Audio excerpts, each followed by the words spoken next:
It's Monday, September 2nd of 2019. Finally on the last leg of my drive home. Right here on Guy's Daily Drive.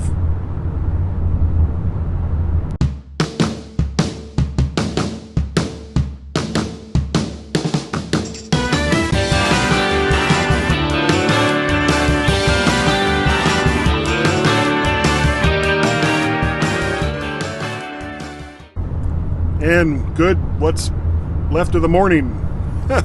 Here, I just crossed the border into Virginia. I still have the entire length of the state to go. But it's kind of the home stretch. Now, when I left on Saturday, to do a little recap, I went from Flagler Beach to Orlando Airport to swap cars. And then that afternoon, I went from Orlando Airport to Valdosta, Georgia, which is on the western side of the state of Georgia, trying to avoid any East Coast traffic from people getting away from the hurricane. Well, as it turns out, I probably didn't have to do that because I think a lot of people are still kind of staying put, waiting to see what this stupid hurricane does. And I gotta say, so far, this is a very dumb hurricane. Other than gain strength, it just seems to meander all over the place. So, who knows? At this point, the flight that I was originally going to be on tomorrow night still isn't canceled. There's a weather advisory. But again, it's one of those things where if I had waited and the flight was canceled, I would have had absolutely no way to get home. And, you know, if I can go off on a different topic here, it's idiots who drive at or just below the speed limit in the left-hand lane of interstate highways. You are freaking idiots. Going the speed limit doesn't give you the right to park yourself in the left lane. The left lane is for passing. It has nothing to do with what the speed limit of the road is. It has nothing to do with what traffic is doing. It's a passing lane. If you are in the left lane and you are passing someone, fine. If you are just kind of sitting there going up the highway on a 70-mile-an-hour road at 71 miles an hour and there's nobody on your right-hand side, you're an idiot. Don't do that. I've had to get around 3 cars already this morning, and I've only been driving. You know, I stopped for breakfast at Cracker Barrel, but I've only been driving for about 30 minutes, and I've already had to get around 3 cars that were, in essence, just kind of sitting there in the left lane like they owned it.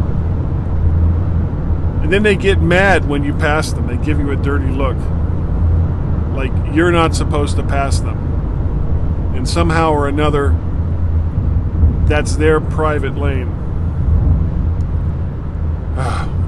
Anyway, so yesterday, getting back to my travels, yesterday,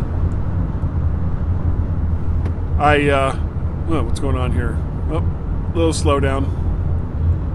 Yesterday, I left Valdosta, and it took me a good 2 to 3 hours to cross the state, because it was about 150, 160 miles that I had to do, because I was not only going east, I was also going north. And that put me out onto Interstate 95 just south of Savannah, which is right there at the South Carolina border. And the biggest problem I had yesterday were these like sudden rainstorms that would just like almost pop up out of nowhere, and you could see clear skies just past them, but then you'd have to drive through them, and it would be 5 to 10 minutes of like a torrential downpour. I don't know what was going on with that, but that happened several times. I mean, to the point where I slowed down significantly and put my hazards on because I almost ran right up the back end of someone because visibility was so reduced. And yes, that would have been my fault for not paying attention and not driving according to the conditions of the road. That would have been my fault. So that was pretty much my yesterday. Now I did a gas stop at the North Carolina, South Carolina border at a place that I remember so fondly as a kid, but has kind of seen better days. The south of the border complex, right there, fittingly enough, just south of the North Carolina border, I can't remember the name of the little town, Denton, something like that, in South Carolina.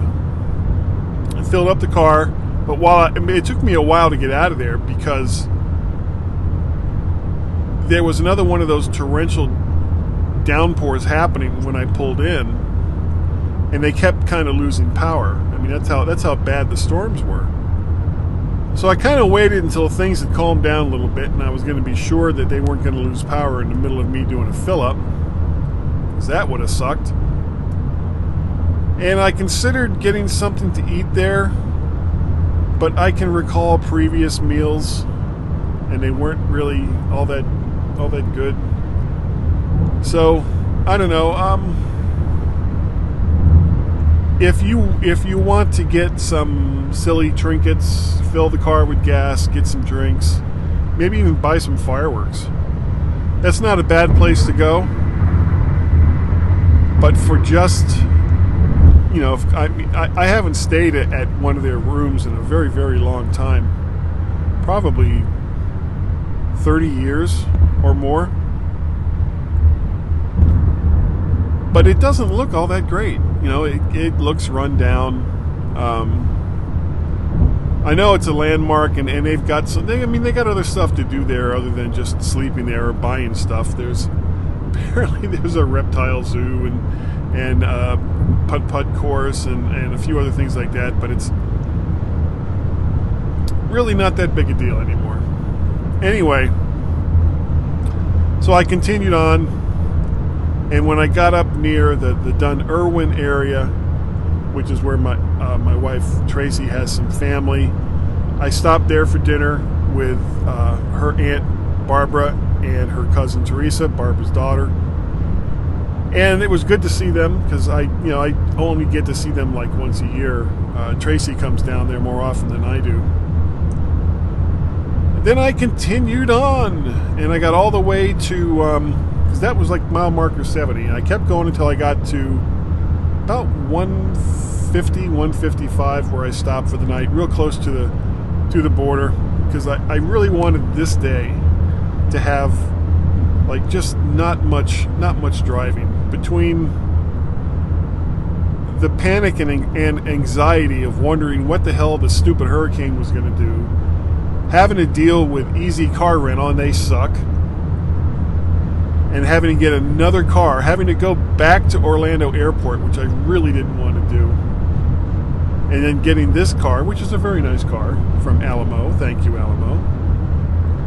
And then, of course, parts of the last 3 days sitting behind the wheel of a car driving. For really, if I was by myself, I could do this drive in a day if I really, really pushed it. I have done that before from Orlando or from the Melbourne area back up to DC in a day. It can be done. It's 900 some miles. And granted, it makes for a very, very long day, but it can be done. So I'm just glad that all of this is almost over. And then I just have to deal with the cleanup and figure out how I'm going to do with American Airlines, and hopefully they will refund me my my return trip ticket, assuming that they cancel the flight. So we'll see. It's one of those things where I could get totally screwed in both directions, where I don't get the refund and I'm paying for a car that I might not have needed if I had just waited. But if I had waited, then I could have gotten stuck in a hurricane. But I guess that's on me. Anyway, I think the other thing I'm going to do is possibly stop and visit with my son Peter, either in Fredericksburg where he works, just briefly stop and say hi. Or if he's at the apartment, maybe stop there. It's gonna depend on how I feel when I get up to that area.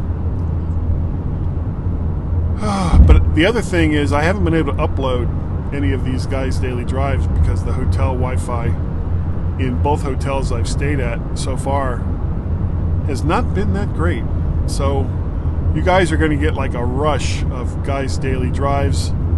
I may combine them all into one. I don't know. I think that may make for a pretty long download and possibly not really that interesting. It's like an hour of me talking about driving in one podcast. Big deal.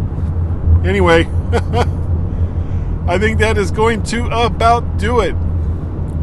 So thank you all for downloading, watching, and or listening to Guy's Daily Drive and following me along on my adventures up the east coast of the United States. Bumpity, bumpity, bump.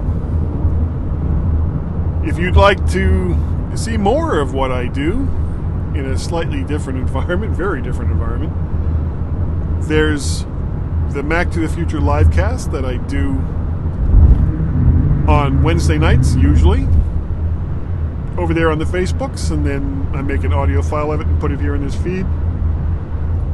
And then there's also the MyMac Podcast that I do with Gary